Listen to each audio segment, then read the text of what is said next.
नमस्कार, आप देख रहे हैं जीटीवी न्यूज। उमरिया जिले में सड़क दंश के कारण पति पत्नी की मौत होने की बड़ी घटना सामने आई है। जिले के नौरोजाबाद थाने के अंतर्गत ग्राम पठारी में आदिवासी समुदाय के राजा राम कोल एवं उनकी पत्नी ममता कोल अपने छोटे छोटे 2 बच्चों के साथ घर पर जमीन पर सो रहे थे। उसी दौरान सड़क ने आकर पति पत्नी को डस लिया, जहां पति राजा राम कोल की मौके पर ही मौत हो गई एवं गंभीर अवस्था में मृतक की पत्नी ममता कोल को 108 एम्बुलेंस की सहायता से जिला हॉस्पिटल लाया गया एवं उपचार के दौरान उसकी मौत हो गई। वही पुलिस एवं ड्यूटी डॉक्टर की मौजूदगी में पीएम कार्रवाई के बाद शव को अंतिम संस्कार के लिए उनके परिजनों के सुपुत्र कर दिया गया। गौरतलब है कि जिला हॉस्पिटल में ममता कोल का उपचार चल रहा था। उसी दौरान महिला ममता कोल के पास हॉस्पिटल के अंदर एक तांत्रिक पहुंच गया और तंत्र मंत्र का ढोंग दिखाने लगा, लेकिन हॉस्पिटल प्रशासन की उसकी खबर लग गई और समय रहते ढोंगी तांत्रिक को डांट फटकार लगाकर उसे वहां से भगा दिया। सड़क दंश के कारण ढोंगी तांत्रिकों के बहकावे पर पीड़ितों को सही समय में उपचार न मिलने के कारण लोगों की मौत हो जाती। ऐसे ढोंगी तांत्रिकों पर कार्रवाई बेहद जरूरी है, जिससे लोगों की जिंदगी को बचाया जा सके। पेश उमरिया से शंकर सिंह चंदेल की एक खास रिपोर्ट। ये हुआ कि रात में इन लोग दोनों बीवी और सो रहे थे, पति पत्नी सो रहे थे। रात में इनको दोनों को सांप काटा। पति खत्म हो गए, पत्नी को हॉस्पिटल लेके आए हैं उमरिया में। आज एक महिला को सर काटने के उपरांत गंभीर अवस्था में जिला चिकित्सालय उमरिया उपचार हेतु लाया गया है, जिसका भी उपचार यहाँ पर चालू है। अब वहाँ से आया, सांप काट दिए सर। जब यहाँ चिल्लाए उल्लाए, जब फिर देखे सर पहुँचे तो फिर अस्पताल लाए गाड़ी में। इन लोग पति पत्नी रात में सो रहे थे, रात में आया सांप काट के चला गया। पति तो खत्म हो गए, पत्नी है लेकर हॉस्पिटल आए सर। बता रहा हूँ कि थोड़ा सा यहाँ भी देखने आया और कोई अगर तुम्हारे से जाकर तो देखना चाहिए, तो वहाँ गया रहूँ सब, तो उसको देख लिया, वो ख़त्म हो गया। तो वहाँ कोई बनना बन पाया मेरा, और उसकी बच्ची में, तो इसलिए मैं देखने उसको आया था सर, और मैं यहाँ झाड़ फूँक कुछ नहीं था। दुखद घटना हुई है, इसमें एक नौजवान की मृत्यु हो गई और उसकी पत्नी जीवन और मृत्यु से जूझ गई। और ये सारी मौतों के पीछे गरीबी एक वजह है। और बरसात में सांपों का खतरा रहता ही है, और आदिवासी आमतौर पर आज भी ज़्यादातर लोगों के पास सोने के लिए खाट भी नहीं है, ज़मीन पर सोते हैं। और तहमत ये है कि आदिवासी जंगल काटते हैं, जबकि हकीकत ये है कि उनके पास सोने के लिए, बैठने के लिए ना कोई चारपाई है, ना कुर्सी है, ना कोई ऐसी टीपाई है। और अगर वो खटिया में सोते होते, पलंग पर सोते होते, तो शायद ये घटना नहीं होती।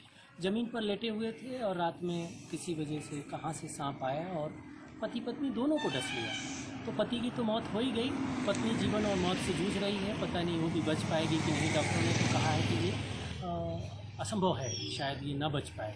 लेकिन दुर्भाग्य ये है कि इसको सांप झाड़ने वाले ओझा पहुंच गए, और इन ओझों की वजह से ही बहुत सर्पदंश से होने वाली मौतों का प्रतिशत ज़्यादा है। लोग अस्पताल देरी से पहुंचते हैं, झाड़ फूँक वालों के चक्कर में पड़े रहते हैं। उस परिवार को श्रद्धांजलि अर्पित करना चाहता हूं। साथ ही मैं आम जनता से ये अपील करना चाहता हूं कि जैसे कि बारिश का मौसम है, तो नॉर्मल सी बात है, सांप वगैरह और भी मोदी जानवर जो होते हैं वो निकलते रहते हैं। तो हम कोशिश ये कर सकते हैं कि आप आसपास अपने घरों की कूड़ा करकट और रोशनी बना के रखें, कूड़ा करकट हटवा दें। और जो नहीं होता है, हम प्रशासन को इसकी शिकायत कर सकते हैं। और जिसे सर्प काटता है अगर, तो वो फ़ौरन जिला अस्पताल है। हमारी ख़ास तौर पे ये अपील है कि अक्सर लोग झाड़ फूँक करने वाले के पास चले जाते हैं, जो हमारे लिए बहुत दुखद अनुभव कराता है कि हम अगर जागरूक नहीं होंगे, अगर हम अपने बच्चों को जिला अस्पताल नहीं आएंगे, झाड़ फूँक ले जाने वाले जो 5वीं पास भी नहीं रहते, उनसे हम अपने बच्चे की ज़िंदगी मांग रहे हैं। ये हमें सोचने। बीती रात सर्पदंश हो गया, जिसकी वजह से पति जो है सर्पदंश के समय तुरंत खत्म हो गया। दूसरी तरफ जो है पत्नी का इलाज जिला चिकित्सालय उमरिया में चल रहा है। तो पति की मृत आत्मा के लिए परमात्मा से शांति की कामना करती हूँ, और पत्नी के शीघ्र स्वस्थ होने के लिए ईश्वर से निवेदन करती हूँ।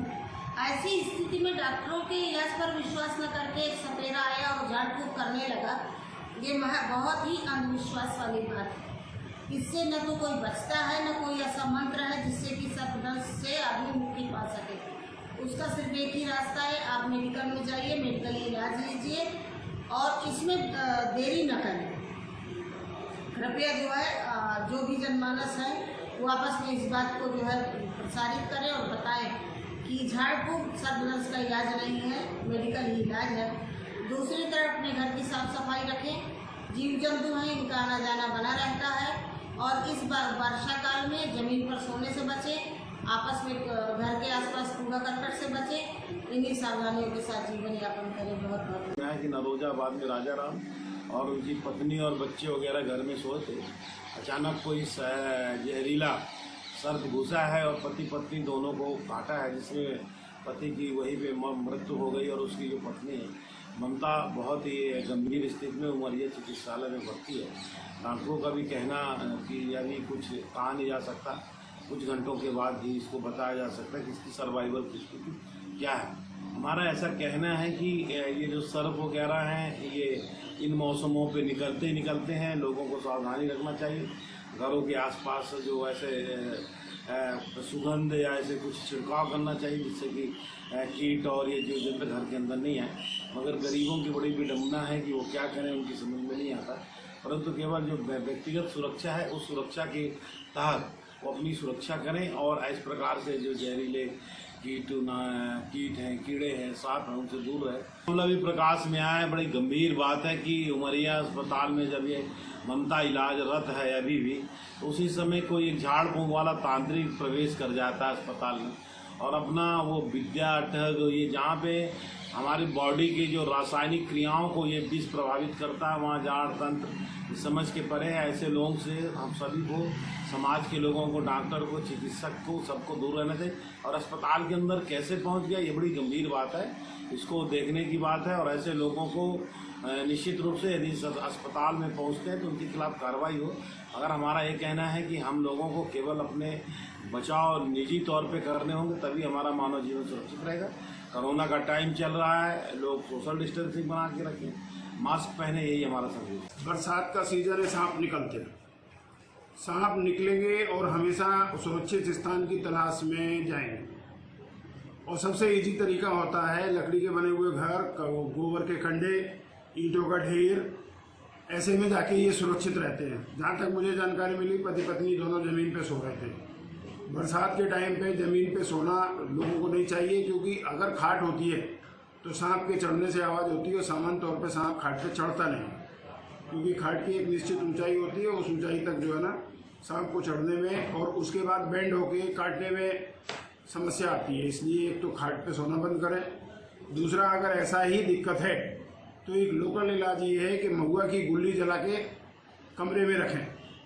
महुआ की गुल्ली से सांप सामान्य तौर पे दूर रहता है, पास में नहीं आता।